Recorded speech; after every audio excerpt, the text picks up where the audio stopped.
Metre ब्याजका विरुद्धमा प्रतिस्थापन विधेयक पास गर्न नदिन प्रतिपक्षले संसद अवरोध गरेको प्रधानमन्त्री प्रचण्डको दाबी। प्रधानमन्त्रीको जवाब होइन, राजीनामा चाहिएको केपी शर्मा ओलीको भनाई। गृहमन्त्रीद्वारा मानवीय सहायता स्थलको निरीक्षण। सुकुम्बासी बस्ती 6 महिनाभित्र हटाउन सरकारलाई निर्देशन। राजस्वको लक्ष्य भेट्टाउन कर्मचारीलाई अर्थ मन्त्रीको निर्देशन। एमालेको अडानमा राप्रपा र रासपाको साथ प्रधानमन्त्रीको राजीनामा नआएसम्म संसद चल्न नदिने दाबी। ढल व्यवस्थापनको उचित र वैज्ञानिक विधि अपनाउन जरुरी रहेको प्रदीप पौडेलको भनाई। सहरलाई व्यवस्थित बनाउन नसक्नु कारण फोहोर व्यवस्थापन रहेको सीता गुरुङको भनाई। हर्क साम्पाङलाई खानेपानी बोर्डको अध्यक्ष बनेर काम गर्न बाटो खुल्ला।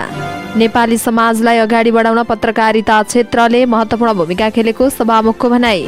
आन्दोलनका लागि तयारी अवस्थामा रहन देशभरका राहत शिक्षकलाई सर्कुलर।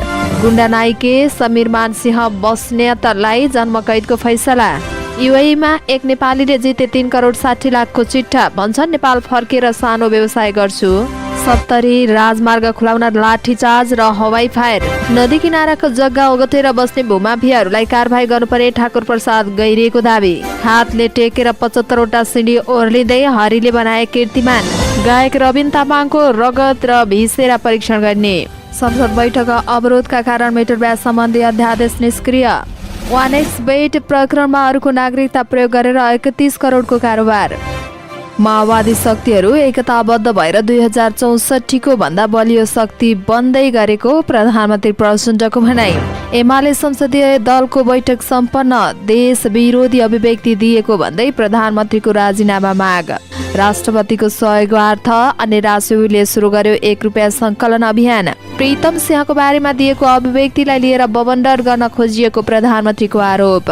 काठमाडौँ महानगरले पठाए 68 सहकारीलाई कारबाही गर्न प्रहरीलाई पत्र। 1 अर्ब 21 करोड बचत अपचलन। 1 वर्षपछि काङ्ग्रेसले बोलायो केन्द्रीय समितिको बैठक। गएको सोमबार पृथ्वीको तापक्रम अहिलेसम्मकै धेरै। इटहरीमा टिप्परको ठक्करबाट आमा छोरीको ज्यान गयो। गोली प्रहारबाट 1 जना गम्भीर घाइते। प्रधानमन्त्री प्रचण्डले ठूलो हिम्मत देखाएर ठूला माछाहरू जेलमा पुगेको पञ्चास सिंहको भनाई। 3 राजमार्ग पूर्ण रूपमा अवरुद्ध। 13 वटा सडक एकतर्फी सञ्चालन। सरोज खनाल र करिश्मा मानन्धर स्टार बगान टेलर सार्वजनिक एकल महिलाको पुनर्विवाहको कथा। नेपाल आउँदै गरेका 2 जना सुडानी महिला पक्राउ। नेभी सङ्घले ताला लगाएपछि संस्कृत विश्वविद्यालयको परीक्षा स्थगित। सुत्केरीलाई घिउ र अन्डा उपहार दिन थाल्यो गाउँपालिकाले। लगातार 2 दिन आक्रमणपछि इजरायली सेना जेनिन सहरबाट फिर्ता। र चीनमा भीषण वर्षा 15 जनाको ज्यान गयो। नमस्कार, अनलाइन समाचारमा यहाँलाई हार्दिक स्वागत छ। आज मिति 2080 साल असार महिनाको 21 गते बिहिबार। आज पनि हामी उपस्थित भइसकेका छौँ। देशभरका के भए सम्पूर्ण जानकारी लिएर हाम्रो भिडियोलाई अन्तिमसम्म हेर्नुहोला। अनि कस्तो लाग्छ त्यस्तै सल्लाह सुझाव अनि प्रतिक्रिया तल कमेन्ट बक्समा कमेन्ट गर्न सक्नुहुनेछ। अब समाचार विस्तारमा। प्रधानमन्त्री पुष्पकमल दाहाल प्रचण्डले मिटर ब्याजका विरुद्धमा प्रतिस्थापन विधेयक पास गर्न नदिन प्रतिपक्षी दलले संसद अवरोध गरेको आरोप लगाउनु भएको छ। बुधबार काठमाडौँमा आयोजित एक कार्यक्रममा बोल्दै प्रथम राष्ट्रिय युवा सङ्घको भेलालाई सम्बोधन गर्दै उहाँले यस्तो बताउनु भएको हो। उहाँले संसदमा मिटर ब्याजका विरुद्धमा प्रतिस्थापन विधेयक पास गर्ने कार्यसूची रहेको तर प्रतिपक्षी दलले विधेयक पास हुन नदिनका लागि पुस्तक विमोचनका बेलामा लिएको अभिव्यक्तिको बहाना बनाएर सदन अवरोध गर्ने कोसिस गरेको बताउनु भयो। उहाँले पुस्तक विमोचनमा आफूले पुस्तकका पात्र 2072 सालतिर आफूलाई प्रधानमन्त्री बनाउन कहिले नेपालको राजनीतिक दल र कहिले दिल्लीका राजनीतिक दलतिर धाउने गरेको कुरा बोलेको बताउनु भयो। नेकपा एमालेका अध्यक्ष केपी शर्मा ओलीले सदनमा प्रधानमन्त्रीलाई जवाब नभइकन राजीनामा चाहिएको बताउनु भएको छ। बुधबार संसद बैठक अवरुद्ध भएपछि संसद भवन नयाँ बानेश्वरमा सञ्चारकर्मीसँग कुरा गर्दै ओलीले प्रधानमन्त्री प्रचण्डले स्वाभाविक र स्वाधीनता विपरीतको अभिव्यक्ति दिएको भन्दै अब जवाब नभइकन राजीनामा चाहिएको प्रस्ट्याउनु भयो। ओलीले राष्ट्रिय स्वाभिमान र स्वाधीनता गिराउने खालको अस्वाभावनीय र आपत्तिजनक भनाइरहेको उहाँको भनाइरहेको थियो। प्रधानमन्त्रीको अभिव्यक्तिको विरोध गर्दै विपक्षी दलले बुधबार संघीय संसदको दुवै सदन अवरुद्ध गरेका थिए। उपप्रधान एवं गृहमन्त्री नारायण काजी श्रेष्ठले काठमाडौँको सिनामङ्गलमा रहेको मानवीय सहायता स्थलको निरीक्षण तथा अवलोकन गर्नुभएको छ। बुधबार मन्त्री श्रेष्ठ विपद व्यवस्थापनका लागि तत्काल उद्धार कार्यमा खटिने मानवीय सहायता स्थलको अवलोकन गर्नुभएको हो। सरकारले देशका विभिन्न 11 स्थानमा मानवीय सहायता स्थान बनाई विपद न्यूनीकरण एवं व्यवस्थापकीय कामका लागि काम गरिरहेको छ। अवलोकन एवं निरीक्षणपछि सञ्चारकर्मीसँग कुरा गर्दै मन्त्री श्रेष्ठले विपद व्यवस्थापनका लागि तत्कालै सहायता गर्न जान सक्ने स्रोत साधन र जनशक्ति तथा सामग्रीको निरीक्षण गरेको बताउनुभयो। उहाँले भन्नुभयो, विपद न्यूनीकरणका लागि सरकारले सबै कुराहरू गर्नुपर्ने हुन्छ। सोही अनुसार सरकार अगाडि बढिरहेको पनि उहाँको भनाइ छ। प्रतिनिधि सभा अन्तर्गत पूर्वाधार विकास समितिको बैठकले नदी किनाराका सुकुम्बासी बस्ती 6 महिनाभित्र हटाउन सरकारलाई निर्देशन दिएको छ। समितिको बुधबारको बैठकमा बागमती सुधार आयोजनाका बारेमा छलफल समितिको सभापतित्व गर्नुभएका ज्येष्ठ सदस्य लालवीर चौधरीले 6 महिनाभित्र काठमाडौँ उपत्यकाका बागमती, रुद्रमती, विष्णुमती, मनोहरा लगायतका नदी किनाराका सुकुम्बासी बस्ती हटाउन सरकारलाई निर्देशन दिनुभएको हो। समितिले काठमाडौँ उपत्यकाका 18 नगरपालिकाबाट घर जग्गा पास बापत बागमती सभ्यता करका नाममा उठाएको 0.5% रकम अधिकार सम्पन्न बागमती सभ्यता एकीकृत विकास समितिको कोषमा जाने व्यवस्था मिलाउन सरकारलाई निर्देशन दिनुभएको हो। बैठकको शहरी विकास मन्त्री सीता गुरुङले पनि पशुपति क्षेत्रको बागमती सफा गर्ने जिम्मेवारी अधिकार सम्पन्न बागमतीको कि पशुपति क्षेत्रको भन्ने कोषको दुविधा भइरहेकाले पनि एकीकृत रूपमा काम गर्नुपर्ने बताउनुभयो। अर्थमन्त्री डाक्टर प्रकाश शरण महतले राजस्व उठाउने कामका लागि जिम्मेवार र कर्तव्यनिष्ठ भएर लाग्न राजस्वका कर्मचारीलाई निर्देशन दिनुभएको छ। बुधबार आन्तरिक राजस्व विभाग अन्तर्गत देशभरका कर्मचारीहरूलाई उहाँले यस्तो निर्देशन दिनुभएको हो। उहाँले उच्च मनोबलका साथ काम गर्न आग्रह गर्नुभयो। कर्तव्यनिष्ठ भएर काम गर्नुहोला। यो वर्ष र आगामी आर्थिक वर्षको राजस्वको लक्ष्य पूरा गर्नका लागि सबै मिलेर कर्तव्यनिष्ठ भएर काम गर्नुपर्छ। उहाँले सेवाग्राहीमा सहज रूपमा प्रस्तुत हुन व्यक्तिगत फाइदा नहेर्न समेत आग्रह गर्नु भयो। डाक्टर महतले व्यक्तिगत सुविधा लिने र त्यसबापत राज्यले प्राप्त गर्ने करको सम्झौता गर्ने काम नहोस् भन्दै सजग समेत गराएको जनाइएको छ। प्रमुख प्रतिपक्षी दल नेकपा एमाले प्रधानमन्त्री पुष्पकमल दाहाल प्रचण्डको राजीनामा नआएसम्म सदन चल्न नदिने अडान लिएको छ। प्रधानमन्त्री प्रचण्डले सदनमा प्रीतम सिंहको किताब विमोचनका क्रममा आफूले प्रधानमन्त्री बन्नका लागि आफूलाई पटक पटक दिल्ली गएको अभिव्यक्ति दिएपछि एमाले प्रधानमन्त्रीको राजीनामा मागेको हो। प्रतिनिधि सभाको बैठकमा बोल्दै एमाले सांसद रघुजी पन्तले पनि प्रधानमन्त्रीको राजीनामा नआएसम्म संसद चल्न नदिने चेतावनी दिनुभयो। उहाँले भन्नुभयो, सम्माननीय प्रधानमन्त्रीज्यू भनौँ कि नभनौँ भइरहेको छ। हाम्रो मनमा बादल लागेको छ। नेपालको स्वाभिमान गिरेको छ। हामी भक्ति थापा अमरसिंह बलभद्र कुँवरका सन्तान हौं। के प्रधानमन्त्री राष्ट्रिय गरिमा भन्दा ठूलो कुरा होइन? यदि होइन भने नैतिकताको आधारमा प्रधानमन्त्रीमा बस्न हुँदैन, राजीनामा दिनुहोस्, उहाँको भनाइ छ। एमालेलाई राष्ट्रिय स्वतन्त्र पार्टी र राप्रपाले पनि साथ दिएको छ। सभामुख देवराज घिमिरेले सांसद अगाडि बढाउन खोज्दा राप्रपाका सांसदले रोस्टम घेराउ गर्न समेत पुगेका थिए। विपक्षी दलको अवरोधका बीचमा सभामुखले बैठक स्थगित गर्नुभयो। नेपाली कांग्रेसका सांसद प्रदीप पौडेलले ढलको व्यवस्थापन नभएसम्म काठमाडौँ उपत्यकाका नदीहरू सफा बन्न नसक्ने बताउनु भएको छ। बुधबार सिंहदरबारमा बसेको पूर्वाधार विकास समितिको बैठकमा बोल्दै उहाँले यस्तो बताउनु भएको हो। उहाँले काठमाडौँका नदीहरू ढल बगाउने नदी बनेको प्रति दुःख व्यक्त गर्नुभयो। उहाँले नदीका दुवैतर्फ कैडोर बनाएर ढलको व्यवस्थापन गर्नुपर्ने बताउनुभयो। उहाँले ढल व्यवस्थापनको उचित र वैज्ञानिक विधि अपनाउन जरुरी रहेको बताउनुभयो। शहरी विकास मन्त्री सीता गुरुङले शहरलाई व्यवस्थित बनाउन नसक्नु प्रमुख कारण भनेको फोहोर व्यवस्थापन रहेको बताउनुभयो। बुधबार सिंहदरबारमा बसेको पूर्वाधार विकास समितिको बैठकमा बोल्दै उहाँले शहर व्यवस्थित बनाउनका लागि सबैभन्दा ठूलो समस्या फोहोर व्यवस्थापन भएको बताउनुभयो। उहाँले शहर व्यवस्थित बनाउन नागरिकहरू आफै सचेत बन्नुपर्ने बताउनुभयो। उहाँले स्थानीय तहसँग समन्वयकारी भूमिका निर्वाह हुन नसक्दा पनि शहर व्यवस्थापन चुनौती बनिरहेको बताउनुभयो। उच्च अदालत विराटनगरले धरान उपमहानगरपालिकाका मेयर हर्क साम्पाङलाई धरान खानेपानी व्यवस्थापन बोर्डको अध्यक्षको रूपमा काम गर्ने बाटो खोलिदिएको छ।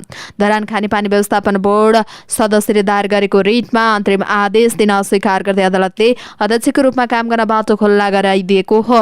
हर्क साम्पाङले खानेपानी बोर्डको स्वघोषित सदस्य भएर आफूकोसी काम गरेको र बैठक पनि नबोलाएको भन्दै उनी विरुद्ध खानेपानी बोर्डका सदस्य विजय श्रेष्ठ लगायतले उच्च अदालत विराटनगरमा रिट दायर गरेका थिए। बुधबार उम्मेदवार न्यायाधीश कृष्ण कमल अधिकारी र मुरारी बाबु श्रेष्ठको इजलासले उनलाई अध्यक्षकै रूपमा काम गर्ने बाटो खोलिदिएको उक्त अदालतका विराटनगर सूचना अधिकारी ओम सुवेदीले जानकारी दिनुभएको हो। मेयर हर्क साम्पाङले आफूलाई स्वघोषित अध्यक्ष बनाएको बोर्डको बैठक नबोलाएको भन्दै असन्तुष्ट बोर्डका सदस्यले बोर्डको तत्काल बैठक बोलाई बोर्डलाई पूर्णता दिनुपर्ने कार्यसमितिको बैठक नबसी कुनै पनि नीतिगत निर्णय नगराउन र वैधानिक तरिकाबाट अध्यक्ष छनौट नहुँदासम्म साम्पाङलाई अध्यक्ष लेख्न रोक लगाउन अन्तरिम आदेश माग गर्दै रिट दायर गरेका थिए। सभामुख देवराज घिमिरेले पत्रकारिता क्षेत्रले संसदलाई राष्ट्रको हितमा काम गराउन भूमिका खेल्ने बताउनु भएको छ। बुधबार संसदीय मामिला पत्रकार समाजको नवनिर्मित कार्य समितिलाई प्रमाणपत्र वितरण समारोहमा बोल्दै सभामुख घिमिरेले संसदलाई सबल र राष्ट्रिय हितको लागि काम गराउन पत्रकारिता क्षेत्रको महत्त्वपूर्ण भूमिका हुने बताउनु भएको हो। उहाँले संसदभित्र भएका समस्या र कमी कमजोरीहरूलाई क्षमता र योग्यताले भ्याएसम्म व्यवस्थापन गर्दै जाने बताउनुभयो। उहाँले पत्रकारिता क्षेत्रमा नेपाली समाजलाई अगाडि बढाउन विगतदेखि नै महत्त्वपूर्ण भूमिका खेलेको उल्लेख गर्नुभयो। राहत शिक्षकहरूले संघीय शिक्षा ऐनमा आफ्ना मागहरू सम्बोधन नगरिए कडा आन्दोलन गर्ने चेतावनी दिएका छन्। नेपाल राहत शिक्षक केन्द्रीय समितिले ऐनमा आफूहरूले उठान गरेका माग सम्बोधन नभए कडा आन्दोलन गर्ने चेतावनी दिएका हुन्। समितिले देशभर सर्कुलर जारी गर्दै आन्दोलनका लागि तयारीमा रहन भनेको हो। अध्यक्ष खेमराज अधिकारी र महासचिव कुमार बजुगाईले जारी गरेको सर्कुलरमा मन्त्री परिषद मार्फत संसदमा पेश हुन लागेका ऐनमा आफूहरूका माग सम्बोधन हुने सम्भावना न्यून रहेको भन्दै आन्दोलनको लागि तयारी रहन भनेको हो। देशभरका 40,000 बढीको संख्यामा रहेको राहत शिक्षकहरूले पेशागत स्थायित्वको माग गर्दै आएका छन्। विगतमा पनि पटक पटक आन्दोलन गर्दै आएको स्मरण गराउँदै अब पनि माग पूरा नभएको खण्डमा अन्तिम चरणको आन्दोलनको लागि तयार रहन भनेका हुन्। गुण्डा नाइके समीरमान सिंह बस्नेतलाई जन्मकैदको फैसला सुनाइएको छ। काठमाडौँ जिल्ला अदालतका न्यायाधीश केशव प्रसाद घिमिरेको इजलासमा बस्नेतलाई जन्मकैदको फैसला सुनाइएको हो। काठमाडौँ जिल्ला अदालतका सुरक्षादारका अनुसार हत्याका मुख्य योजनाकार रहेका भनिएका समीरमान सिंह बस्नेत सहित काले भन्ने अमर बहादुर राणालाई पनि जन्मकैदको फैसला सुनाइएको छ। मान्छे मार्नका लागि गोली हान्ने लोप्साङ लामा भने सोम तामाङलाई 15 वर्ष कैद सजाय सुनाइएको छ। यस्तै समीरमानको श्रीमती माया सरिसनलाई 10 वर्ष कैद र 60,000 रुपियाँ जरिवाना गरिएको काठमाडौँ जिल्ला अदालत स्रोतले जनाएको छ। युएईमा फेरि अर्का एक नेपालीले 1 मिलियन युएई दिरहम अर्थात् झन्डै 3 करोड 60 लाख रुपियाँको चिट्टा जितेका छन्। युएईमा कार्यरत मेघ नाम गरेको नेपाली नागरिकले गएको शनिबार महजुजमा 1 मिलियन दिरहम अर्थात् यो समाचार तयार पार्दासम्मको विनिमय दर अनुसार 3 करोड 57,98,133 रुपियाँको चिट्टा जित्नु भएको युएईको स्थानीय समाचार संस्था गल्फ न्युजले उल्लेख गरेको छ।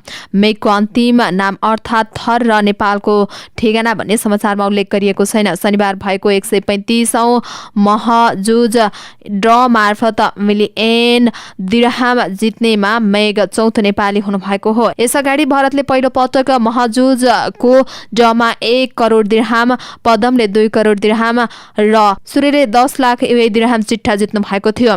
मेघ युएईको आबुधाबीमा 8 वर्षदेखि कार्यरत हुनुहुन्थ्यो। आबुधाबीको एक निजी कम्पनीमा अफिस बाइका रूपमा कार्यरत रहेको खबरमा उल्लेख छ। मेघले महजुदको चिट्ठा काटेको यो चौथो पटक हो। मेघले गल्फ न्युजसँग भन्नुभएको छ, महजुदको ड्र हुनुभन्दा ठिक अगाडि मैले पानीको बोतल किने र ड्रमा प्रवेश गरे। म त काम नै गरिरहेको थिएँ, त्यसैले शनिबारको दिन ड्र हेर्न मसँग समय थिएन। साथीले भनेपछि पो थाहा पाएँ। साथीले फोनमा आफूले जितेको खबर गर्दा पत्यारै नलागेको र युट्युबमा ड्रको भिडियो हेर्दा मेघले आफ्नो महजुज नम्बर र नाम देखेको बताएका छन्। गल्फ न्युजका अनुसार मेघका 2 बालबच्चा छन्। अहिले उहाँको उमेर 45 वर्ष भएको छ। पूर्व पश्चिम राजमार्ग अन्तर्गत 70 को हनुमान नगर कंकालिनी 3 स्थित महुली पुलमा अवरुद्ध राजमार्ग खुलाउने क्रममा प्रहरीले लाठीचार्ज गर्नुका साथै 1 राउन्ड हवाई फायर गरेको छ। हरेक वर्षमा महुल नदीको बाँध भत्किएर बस्तीमा पस्ने गरेको र यस वर्ष पनि बाँध कटान हुन थाले पनि स्थानीय सरकार लगायतका सम्बन्धित निकायले बाँध नियन्त्रणमा चासो नदिएको भन्दै स्थानीय बासिन्दाले केही घण्टाबाट नै प्रदर्शन गर्दै आएका हुन्। आक्रोशित स्थानीय बासिन्दाले पूर्व पश्चिम राजमार्ग अन्तर्गतको पोरताहाको महुली पुल नजिकै बुधबार दिउँसो सडक अवरुद्ध बनाएका थिए। सडक खुलाउन गएका प्रहरी र बन्दकर्ता बीच झडप भएको हो। राजमार्ग खुलाउन प्रहरीले लाठीचार्ज गर्नुका साथै हवाई फायर समेत गरेको छ। सप्तरीका एसपी नरेन्द्र कुमार कार्कीका अनुसार राजमार्ग खुलाउन सामान्य बल प्रयोग गर्नुका साथै शटगनबाट 1 राउन्ड हवाई फायर गरिएको र अहिले राजमार्ग सञ्चालनमा आएको जनाइएको छ। नेकपा एमालेका सांसद ठाकुर प्रसाद गैरीले भूमाफियाहरूले नदी किनाराका जग्गा ओगटेर बस्न पाउने कुराको अन्त्य गर्नुपर्ने बताउनु भएको छ। बुधबार सिंहदरबारमा बसेको पूर्वाधार विकास समितिको बैठकमा बोल्दै उहाँले यस्तो बताउनु भएको हो। उहाँले नदी आसपासका भूमाफियाहरूले जे गर्न पनि पाउने र दण्डित हुनु नपर्ने कुराको अन्त्य गर्नुपर्ने बताउनु भयो। उहाँले नदी किनारा ओगटेर बस्नेहरूको अवरोध हटाउनु पर्ने बताउनु भयो। उहाँले नदी किनाराका 80% बस्तीहरू भूमाफियाहरूको कब्जामा रहेको भन्ने तथ्याङ्क आइरहेको भन्दै बाधालाई हटाएर भूमाफियाहरू बनेर बसिरहने कुराको अन्त्य गर्नुपर्ने बताउनु भयो। उहाँले मान्छेको आवास अधिकारको सुनिश्चितता हुनुपर्ने र वास्तविक सुकुम्बासीको पहिचान गरी सरकारले बनाएको आवासमा स्थानान्तरण गर्नुपर्ने बताउनु भयो। नेपाली सेनाको खेलकुद केन्द्रमा कार्यरत हरिचन्द्र गिरीले हातले टेकेर सबैभन्दा छिटो सिँढी ओर्लिने कीर्तिमान बनाएका छन्। उनले काठमाडौँको बुढा नीलकण्ठमा रहेको जामचेन विजय स्तूपमा 75वटा सिँढी 25.03 सेकेन्डमा ओर्लिएका थिए। बल र सन्तुलनको प्रयोग गरेर उनले असाधारण उपलब्धि हासिल गरेको गिनिज वर्ल्ड रेकर्डले जनाएको छ। उनका अनुसार अगाडि अमेरिकाका मार्क केनिकले 30.8 सेकेन्डमा बनाएको कीर्तिमान गिरीले तोडेका हुन्। उनले गत जेठमा नै यो कीर्तिमान बनाएको भए पनि गिनिज वर्ल्ड रेकर्डले भने त्यसलाई बुधबार सार्वजनिक गरेको हो। खुट्टामाथि गरेर मात्रै हात टेकेर उच्च गतिमा सिँढी ओर्लिनु अत्यन्तै खतरनाक र गाह्रो रहे पनि हरिले अभ्यासबाट यसलाई सहजै पूरा गरेको गिनिज वर्ल्ड रेकर्डले जनाएको छ। गिरीले 8 वर्षको उमेरदेखि नै हातले टेकेर हिँड्ने अभ्यास गर्दै आएका थिए। उनले दर्ता गरेको यो 4थो विश्व कीर्तिमान हो। यसअगाडि उनले हातले टेकेर 50वटा सिँढी ओर्लिने, खुट्टाको बीचमा बल च्यापेर हातले मात्रै टेकेर 50 मिटर हिँड्ने र 10 मिटर हिँड्ने विधामा पनि कीर्तिमान कायम गरिसकेका छन्। मंगलबार राति निधन भएका गायक रबिन तामाङको रगत र भिसेरा जाँच गर्ने भएको छ। मंगलबार राति आफ्नै कोठामा मृत अवस्थामा भेटिएका रबिनको शव पोस्टमार्टमका लागि त्रिवेणी शिक्षण अस्पताल लगिएको थियो। शिक्षण अस्पतालका फरेन्सिक विज्ञ डाक्टर गोपाल चौधरीको टोलीले उनको शव परीक्षण गरेको थियो। अस्पतालले प्रहरीलाई रबिनको मृत्यु मुटुको समस्याका कारण भएको जानकारी दिएको प्रहरी स्रोतको भनाइ छ। तर उनको मृत्युको अनुसन्धानलाई थप सहज बनाउन बुधबार भिसेरा र रगत परीक्षण गर्न लागेको पनि प्रहरीले जनाएको छ। स्रोतका अनुसार भिसेरा परीक्षणबाट रविले मृत्यु हुन अगाडि के खाएका थिए भन्ने खुल्नेछ। रविको मृत्युको खबर पाएपछि मंगलबार राति नै प्रहरी उनको बुढा नीलकण्ठ 5 चिसेन स्थित घरमा पुगेको थियो। उनको मृत्युको घटनाको महानगरीय प्रहरीविद महाराजगञ्जको टोलीले अनुसन्धान गरिरहेको छ। उनको मृत्युमा बाहिरी व्यक्तिको संलग्नता नरहेको प्रहरीको प्रारम्भिक निष्कर्ष रहेको छ। प्रमुख प्रतिपक्षी दल नेकपा एमाले सहितका दलले प्रधानमन्त्री पुष्पकमल दाहाल प्रचण्डको अभिव्यक्तिलाई लिएर गरेको संसद अवरोधका कारण मिटर ब्याज सम्बन्धी अध्यादेश निष्क्रिय भएको छ। बुधबार प्रतिनिधि सभाबाट मुलुकी संहिता सम्बन्धी केही नेपाल ऐनलाई संशोधन गर्नुपर्नेको विधेयक 2080 लाई पारित गरेर राष्ट्रिय सभामा पठाउने कार्यसूची थियो। राष्ट्रिय सभामा उत्पन्न भएको मुलुकी संहिता सम्बन्धी केही नेपाल ऐनलाई संशोधन गर्ने विधेयक 2080 मिटर ब्याज सम्बन्धी समाधान गर्नका लागि 2 महिना अगाडि सरकारले ल्याएको अध्यादेश प्रतिस्थापना विधेयक हो। राष्ट्रिय सभाको बैठक बिहिबार 1 बजेसम्मका लागि स्थगित भएको छ। OneX बेट मार्फत अनलाइन जुवा खेलिरहेको आरोपमा पक्राउ परेका एजेन्ट दिनेश खड्काले अन्य केही व्यक्तिहरूको नागरिकता प्रयोग गरेर करोडौं रुपियाँ कारोबार गरेको पाइएको छ। गत जेठ 30 गते पक्राउ परेका खड्काले केही व्यक्तिहरूको नागरिकता प्रयोग गरी उनीहरूको मन्जुरी बिना 42वटा खाता खोलेर विद्युतीय माध्यमबाट दुरुपयोग गरी अनाधिकृत रूपमा खातामा 31,32,64,252 रुपियाँ जम्मा गरेको र सो रकम अन्य खातामा पठाएको खुलासा आएको हो। यससँग सम्बन्धित 2 जना पीडितहरूको बैंकिङ कसुर तथा सजाय ऐन 2064 को दफा 3 क र ख मा दफा 5 को क र ग त्यस्तै गरी दफा 6 बमोजिम कसुर गरेको विरुद्ध किटानी जाहेरी दरखास्त प्राप्त भएको काठमाडौँ उपत्यका अपराध अनुसन्धान कार्यालयले जनाएको छ।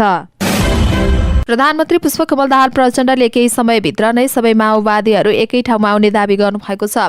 पार्टी निकट अखिल क्रान्तिकारीको सभ्य काउन्सिलको भेलालाई सम्बोधन गर्दै माओवादीहरू विभाजित हुँदा भ्रम छर्ने र सखाप पार्ने विभिन्न शक्तिहरू लागेको बताउनु भएको हो।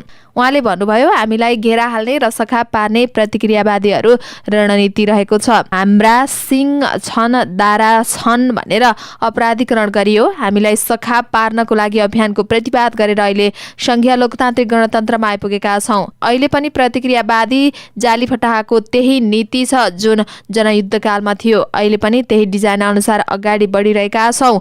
उहाँले माओवादी आन्दोलनमाथि भ्रम फैलाउनेहरूको घेरा तोड्दै प्रतिवाद गर्न निर्देशन दिनुभयो। अहिले प्रचण्डले माओवादी शक्तिहरू एकताबद्ध भएपछि 2064 भन्दा बलियो शक्ति भन्ने जिकिर गर्नुभयो। माओवादी केन्द्र कमजोर भए पनि देशको राजनीति आफ्नै हातमा रहेको उहाँको भनाइरहेको छ। अहिले राज्यको बागडोरको नेतृत्व आफैले गरिरहेको उहाँको भनाइ छ। प्रचण्डले भन्नुभयो, यो पटक हामी चुनौतीपूर्ण अवसरबाट राम्रो काम गरिरहेका छौँ, त्यो कुराहरूलाई पचेको छैन उहाँको दाबी छ। आफूलाई प्रधानमन्त्री बनाउन सरदार प्रीतम सिंहले धेरै पटक दिल्ली भ्रमण गरेको भनी प्रधानमन्त्री पुष्पकमल दाहालले दिएको अभिव्यक्ति सार्वभौम सत्ता र संविधान विपरीत भएको ठहर्दै एमाले प्रधानमन्त्रीको राजीनामा माग्ने भएको छ। संसदीय दलको बुधबार बसेको बैठकले प्रधानमन्त्रीको आपत्तिजनक र देशको सार्वभौम सत्तामाथिको विरोध अभिव्यक्ति क्षमा योग्य नभएकाले राजीनामा माग्ने निर्णय भएको एमाले सांसद ठाकुर गैरेले जानकारी दिनुभयो। नेकपा एमालेको विद्यार्थी संगठन निराश्रीले राष्ट्रपतिको सहयोगार्थ ₹1 सङ्कलन अभियान सुरु गरेको छ। राष्ट्रपति रामचन्द्र पौडेलको उपचारका लागि दिल्ली लैजाँदा भएको एयर एम्बुलेन्स र फर्किँदाको नेपाल वायु सेवा निगमको भाडासहित ₹55 लाख भुक्तानीका लागि अर्थ मन्त्रालयलाई राष्ट्रले पत्रचार गरेपछि निराश्रीले सहयोग सङ्कलन अभियान सुरु गरेको हो। यो अभियान देशभर नै सुरुवात भएको निराश्री प्रवक्ता प्रकाश पौडेलको भनाइ छ। राष्ट्रपति पौडेललाई 2080 वैशाख 6 गते श्री एयरलाइन्सको चार्टर एयर एम्बुलेन्सबाट भारत लगिएको थियो। भारतबाट वैशाख 17 मा फर्कँदा राष्ट्रपति सहितको टोली नेपाल वायु सेवा निगमको नियमित उडानमा आएको थियो। चार्टर विमान र नियमित उडानका भाडा बापत ₹55,02,279 भुक्तानीका लागि राष्ट्रले सोमबार अर्थलाई पत्रचार गरेको छ। भारतमा उपचार गर्ने क्रममा लागेको खर्च सरकारबाट नलिने राष्ट्रपतिले चाहना व्यक्त गरेका थिए। सो खर्च भारत सरकारले बेहोर्ने वा दिल्ली स्थित दूतावास मार्फत नेपाल सरकारले बेहोर्ने भन्ने औपचारिक जानकारी सरकारले दिएको छैन। प्रधानमन्त्री पुष्पकमल दाहाल प्रचण्डले पुस्तक विमोचनमा सरदार प्रीतम सिंहको बारेमा दिएको अभिव्यक्तिलाई लिएर बबन्डर गर्न खोजिएको आरोप लगाउनु भएको छ। बुधबार निराश्री क्रान्तिकारीको प्रशिक्षण कार्यक्रमलाई सम्बोधन गर्दै प्रधानमन्त्री प्रचण्डले सोमबार लेखक किरणदीप सन्धुद्वारा लिखित पुस्तक roads to the valley the legacy of Sardar Pritam Singh in नेपालको विमोचन कार्यक्रममा प्रीतम सिंहले बोलेका कुरा आफूले बोलेको भए पनि त्यसमाथि नै बबन्डर गर्न खोजेको बताउनु भयो। उहाँले आफूले पुस्तक विमोचनमा प्रीतम सिंह सामाजिक सेवा र यातायातको क्षेत्रमा मात्रै नभएर राजनीतिक क्षेत्रमा पनि चासो राख्ने व्यक्ति भएको र आफूलाई प्रधानमन्त्री बनाउनका लागि कहिले दिल्ली कहिले नेपालको पार्टीहरूसँग लागिरहनुहुन्थ्यो भन्ने अभिव्यक्ति दिएको उहाँको भनाइ छ। काठमाडौँ महानगरपालिकाले 68वटा सहकारी संस्थाहरूले बचतकर्ताको रकम हिनामिना गरेको भन्दै कानुनी कारबाहीको लागि प्रहरीलाई पत्र काटेको छ।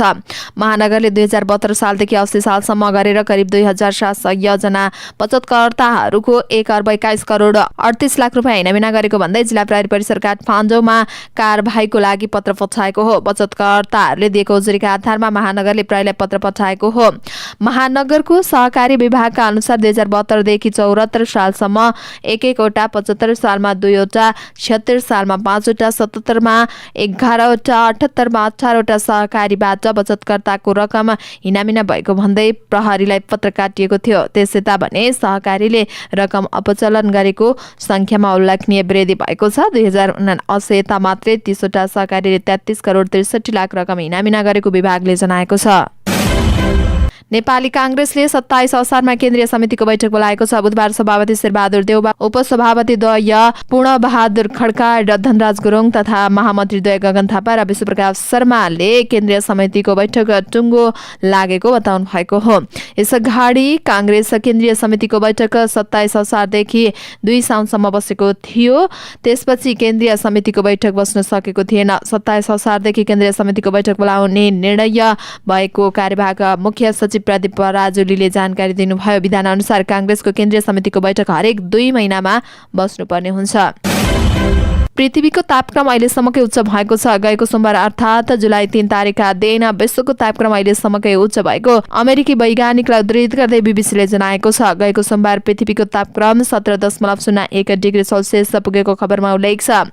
वैज्ञानिकहरूले तापक्रमको नयाँ कीर्तिमान 19औं शताब्दीको अन्त्यसम्मको लागि कुनै पनि उपकरणमा अभिलेख गरिएको सबैभन्दा उच्च रहेको बताएका छन्। US national centres for environmental प्रोडक्सनका वैज्ञानिकहरूले सँग सम्बन्धित 2016 मा रेकर्ड भएको 16.92 डिग्री सेल्सियस सहित विगतमा कायम भएका सबै कीर्तिमान अहिले तोडिएको बताउनु भएको छ। चीन, उत्तर अफ्रिका र दक्षिण अमेरिकामा भर्खरै चलेको गर्मीको लहरबाट प्रभावित भएका छन्। अनुसन्धानदाताहरूले मानव जातिले निरन्तर गरिरहेको कार्बन डाइअक्साइड उत्सर्जनको संयोजनले तातो बढेको बताएका छन्। सुनसरीको इटरीमा टिप्परको ठक्करबाट आमा छोरीको ज्यान गएको छ। मंगलबार दिउँसो टिप्परको ठक्करबाट इटरी उपमहानगरपालिका 8 की 42 वर्षीय सरिता चौधरी र उनकी छोरी 22 वर्षीय अनुषा चौधरीको ज्यान गएको हो। मंगलबार करिब पौने 4 बजे धरानबाट पूर्वतर्फ जाँदै गरेको टिप्परले सोही दिशातर्फ जाँदै गरेको स्कुटरलाई ठक्कर दिएको थियो। ठक्करबाट गम्भीर घाइते भएकी सरिताको बीपी कोइराला स्वास्थ्य विज्ञान प्रतिष्ठान धरान र अनुषाको न्युरो अस्पताल विराटनगरमा उपचारकै क्रममा ज्यान गएको प्रहरीले जनाएको छ। कान्छाराम कन्स्ट्रक्सनको ना 1 क 9107 नम्बरको टिप्परले आमा छोरी सवारको 14 प 526 नम्बरको स्कुटरलाई ठक्कर दिएपछि मंगलबार दिउँसो केही समय इटहरी तनावग्रस्त बनेको थियो। टिप्परले ब्याक गरी मान्छे मारेको आरोप स्थानीयले लगाएका छन्। स्थानीयवासीले टिप्पर तोडफोड गरेका थिए। सुनसरीका प्रहरी उपरीक्षक प्रभु ढकालले स्थितिलाई नियन्त्रणमा लिनका लागि सामान्य बल प्रयोग गरेको बताउनुभयो। झडपमा प्रहरीतर्फ 9 जना र केही प्रदर्शनकारीहरू सामान्य घाइते भएका छन्। महोत्तरीमा गोली प्रहारबाट 1 जना गम्भीर घाइते भएका छन्। महोत्तरीको रामगोपालपुर नगरपालिका वडा नम्बर 1 बस बिट्टीमा मंगलबार साँझ आपसी विवाद हुँदा लक्ष्मीपुर बस्ने 38 वर्षका कौशल मण्डलले चलाएको गोली लागि 44 वर्षका श्रवण यादव घाइते भएका हुन्। उनका अहिले जनकपुर स्थित जानकी हेल्थ केयरमा उपचार भइरहेको प्रहरीले जनाएको छ। बसबिट्टी घर भएका यादवमाथि मण्डलले 2 राउन्ड गोली प्रहार गरेको इलाका प्रहरी कार्यालय रामगोपालपुरका प्रहरी इन्चार्ज प्रहरी नायक निरीक्षक सुमन सिंहले जानकारी दिनुभयो। कन्सर्ट नजिकै र दाहिनेको माथिको भागमा गोली लागेको यादवको भनाइरहेको छ। गोली लागेका यादवलाई अस्पताल भर्ना गरिएको छ। उनीमाथि गोली प्रहार गर्ने मण्डललाई स्थानीयले नियन्त्रणमा लिएर प्रहरीको जिम्मा लगाएका थिए। आक्रोशित स्थानीयले मण्डललाई पनि कुटपिट गरेका थिए। स्थानीयको कुटपिटबाट घाइते भएका मण्डललाई जलेश्वर प्रादेशिक अस्पतालमा उपचार गराई थप अनुसन्धानका लागि जिल्ला प्रहरी कार्यालय महोत्तरी लगिएको प्रहरीले जनाएको छ। श्रवण यादवलाई 2 वटा गोली लागेको र अहिले उपचार चलिरहेको चिकित्सक सौरभ कर्णको भनाइ छ। अखिल क्रान्तिकारीका अध्यक्ष पञ्चाल सिंहले प्रधानमन्त्री पुष्पकमल दाहाल प्रचण्डको हिम्मतले ठूला माछा भनिएकाहरूको जेलको छिडीमा कैदी बनेर बिताइरहेको बताउनु भएको छ। सोभियो काउन्सिलको तेस्रो भेलालाई कीर्तिपुरमा सम्बोधन गर्दै अध्यक्ष सिंहले प्रधानमन्त्री प्रचण्डले सरकारको तर्फबाट भ्रष्टाचार विरुद्ध अभियान चलाएको बताउनुभयो। नेपाल सरकारले भ्रष्टाचार विरुद्धको अभियानलाई साहसपूर्ण रूपमा अगाडि बढाएको छ। आज ठूला माछाहरू जेलको छिडीमा कैदी बनेर बिताइरहेका छन्। आज यस्ता मान्छेलाई कैदी बनाउने हिम्मत गर्ने र मुलुकको कायापलट गर्ने उहाँले सपना देख्नु भएको छ, सिंहको भनाइ छ। हिजो प्रधानमन्त्रीज्यूले वर्ग सङ्घर्ष गर्नका लागि शासन गरेकाहरूले हामी जस्ता युवालाई बलिदान गर्न तयार भयौं, फाँसीको तख्ताबाट लट्किन तयार बनेका हौं। अहिले जनता कुनै पार्टी कसको झण्डालाई ट्रेडमार्क नबनाएर जनता भ्रष्टाचारबाट आजित भएको सिंहको भनाइरहेको छ। जनतालाई सुशासन र समृद्धि चाहिएकाले सरकार साहसपूर्वक रूपमा अगाडि बढ्नुपर्ने उहाँको भनाइ छ। गत वर्ष भएको सोभियो चुनावमा 83 क्याम्पसमा सभापति सहित 848 पदाधिकारी अखिल क्रान्तिकारीले जितेको सिंहको दाबी छ। बाढी पहिरोका कारण 3 राजमार्ग पूर्ण रूपमा अवरुद्ध भएको सडक विभागले जनाएको छ। यसैगरी 13 वटा एकतर्फी रूपमा सडक सञ्चालनमा आएका छन्। विभागको पछिल्लो अध्यावधिक विवरण अनुसार मेची राजमार्ग, तमोर, कैडोर र कोशी राजमार्ग अवरुद्ध रहेका छन्। मेची राजमार्ग अन्तर्गतको किचना, चन्द्रगढी, चाराली, इलाम, फिदिम, गणेशचोक, ताप्लेजुङ, खलढुङ्गा, ओलाङचुङोला खण्ड अवरुद्ध भएको विभागले जनाएको छ। यसैगरी तमोर, कैडोर अन्तर्गत चतरा, मूलघाट, माझीघाट, अमरापुरी डाँडा, गणेशचोक खण्ड पनि अवरुद्ध रहेको छ। यस्तै कोशी राजमार्ग अन्तर्गत रानी, विराटनगर, इटारी, धरान, धनकुटा, हिले, लेघुघाट, तुमलिङटार, खातबारी लगायतका स्थानहरूमा सडक अवरुद्ध भएको छ। एकतर्फी सञ्चालनमा रहेका सडकमा तानसेनको रेडी कोलेरा र डुम्रे बेसी सहर चामे सडक एकतर्फी सञ्चालनमा रहेका छन्। यस्तै गरी सिद्धार्थ राजमार्ग अन्तर्गत बेलिया, भैरवा, बुटोल, बर्तुङ, रामदुल सिल्दी राम्जा पोखरा खण्ड पनि एकतर्फी सञ्चालनमा रहेका छन्। हालसम्म अवरुद्ध भएका 57वटा सडक सञ्चालनमा आइरहेकोले र यस वर्ष 73वटा सडक खण्ड अवरुद्ध भएको विभागको तथ्याङ्कमा उल्लेख छ। हालसम्म सडकमा 24 करोड 96 लाख 23 हजार रुपियाँ बराबरको भौतिक क्षति भएको विभागले जनाएको छ। सरोज खनालको डेब्यू निर्देशनमा रहेको सोसल ड्रामा फिल्म बगानको मर्मस्पर्शी ट्रेलर सार्वजनिक भएको छ। बुधबार काठमाडौँमा आयोजित पत्रकार सम्मेलनमा ट्रेलर सार्वजनिक गरिएको हो। 3 मिनेट लामो ट्रेलरमा एकल महिलाको पुनर्विवाहको विषयवस्तु प्रस्तुत गरिएको छ। फिल्ममा करिश्मा मानन्धरले एकल महिलाको भूमिका निर्वाह गरेकी छन्। एकल महिलासँग प्रेम गर्ने पात्रको भूमिकामा सरोजले अभिनय गरेका छन्। करिश्मा किशोरीको भूमिकामा प्रमिला कार्की देखिएकी छन्। एकल महिलाको पुनर्विवाहको कथावस्तुमा ट्रेलर घुमेको छ। प्रमिलाको पात्र आमालाई खुसी पार्नु देखिएको छ र पुनर्विवाह गर्नुपर्ने पक्षमा उभिँदा निरुत्साहको पात्र भने यसको विरुद्धमा उभिएको छ। समग्रमा विधवाको पुनर्विवाह यसको केन्द्रीय द्वन्द हो। फिल्ममा प्रमिला र आकाश श्रेष्ठको जोडी बाँधिएको छ। निर्सा वसुन्धरा भुसाल र मिथिला शर्माको समेत यसमा अभिनय रहेको छ। नेपाल र भारतको सीमा क्षेत्रबाट सुडानी 2 महिलालाई भारतीय एसएसबीले पक्राउ गरेको छ। नेपाल प्रवेश गर्न लागेका उनीहरूलाई भारतको सीमा चौकी शैलेशपुर खरबाट खटिएको एसएसबीले उनीहरूलाई पक्राउ गरेको हो। मंगलबार पक्राउ परेका उनीहरूलाई सीमा चौकी शैलेशपुरबाट नेपाल भारत आवत हुने गरेको जनाइएको छ। एसएसबी बटालियनका कार्यवाहक कमान्डर रूपेश शर्माका अनुसार नेपाल आउने क्रममा रहेका सुडानी महिला पक्राउ परेका हुन्। उनीहरू अवैध तरिकाबाट नेपाल प्रवेश गर्ने तयारीमा थिए। उनीहरूको भिसा पनि सकिएको थियो। सोधपुछका क्रममा 2 सुडानी युवतीले आफ्नो नाम साफसान अब्देल हलिम हमेद सालिहा र उमेर 43 वर्ष तहाने सादेल दिन इल्हाज सालिहा र उमेर 50 वर्ष बताएका छन्। उनीहरूलाई आवश्यक अनुसन्धानपछि बिहार प्रहरी भीमनगरमा बुझाइएको जनाइएको छ। नेपाल संस्कृत विश्वविद्यालयले नेभी संघले सेवा आयोगको कार्यालयमा तालाबन्दी गरेपछि लिखित परीक्षा स्थगित गरेको छ। विश्वविद्यालयले अर्को सूचना प्रकाशन नगरेसम्मको लागि परीक्षा स्थगित गरेको जनाएको छ।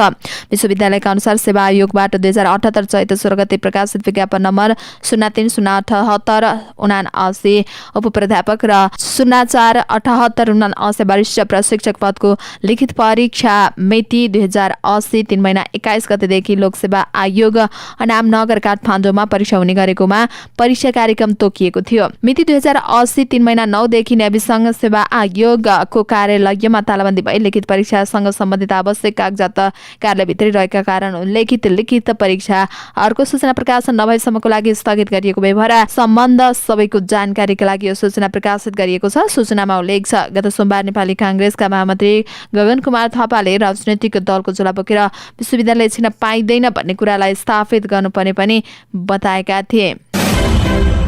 पर्वतको जलजला गाउँपालिकाले सुत्केरीलाई घिउ र अण्डा उपहार दिन थालेको छ। संस्थागत प्रसुति सेवा लिनेलाई प्रोत्साहन गर्नका लागि घरमा हुने सुत्केरीलाई हटाउने आमा र बच्चाको पोषण सुधारका लागि सन्देश प्रवाह गराउने उद्देश्यले घिउ र अण्डा उपलब्ध गराइएको हो।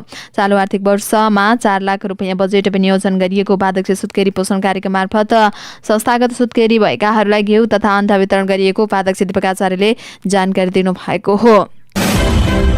लगातार 2 दिन आक्रमण गरेपछि इजरायली सेना वेस्ट बैंकको जेनिन शरणार्थी शिविरबाट फिर्ता हुन थालेका छन्। इजरायली सेनाले कब्जा गरेको जेनिन शिविरबाट फिर्ता हुन थालेपछि आक्रमण रोकिएको छ। इजरायली सेनाले वेस्ट बैंक क्षेत्रमा रहेको प्यालेस्टाइनी जेनिन शरणार्थी शिविरमा आक्रमण गरेका थिए। इजरायलका प्रधानमन्त्री बेन्जामिन नेतान्याहुले आतंकवादी विरुद्धको लडाईँ तत्कालका लागि रोकेको र सेना फिर्ता भएको बताउनु भएको बीबीसीले जनाएको छ। तर उहाँले फेरि पनि आवश्यक परेमा आक्रमण हुन सक्ने चेतावनी दिनुभयो। 2 सम्म जेनिन शहरमा भएको आक्रमणमा कम्तीमा 12 जना प्यालेस्टाइनी र 1 जना इजरायली सेनाको ज्यान गएको छ। आक्रमणबाट 100 जना भन्दा धेरै घाइते भएको प्यालेस्टाइनी अधिकारीले बताएका छन्। यो शिविर आतंककारीको बलियो गढ भएको इजरायलीको दाबी छ। जेनिन शरणार्थी शिविरमा 14,000 भन्दा धेरै बस्दै आएका छन्। वेस्ट बैंक इजरायल नियन्त्रित क्षेत्र हो।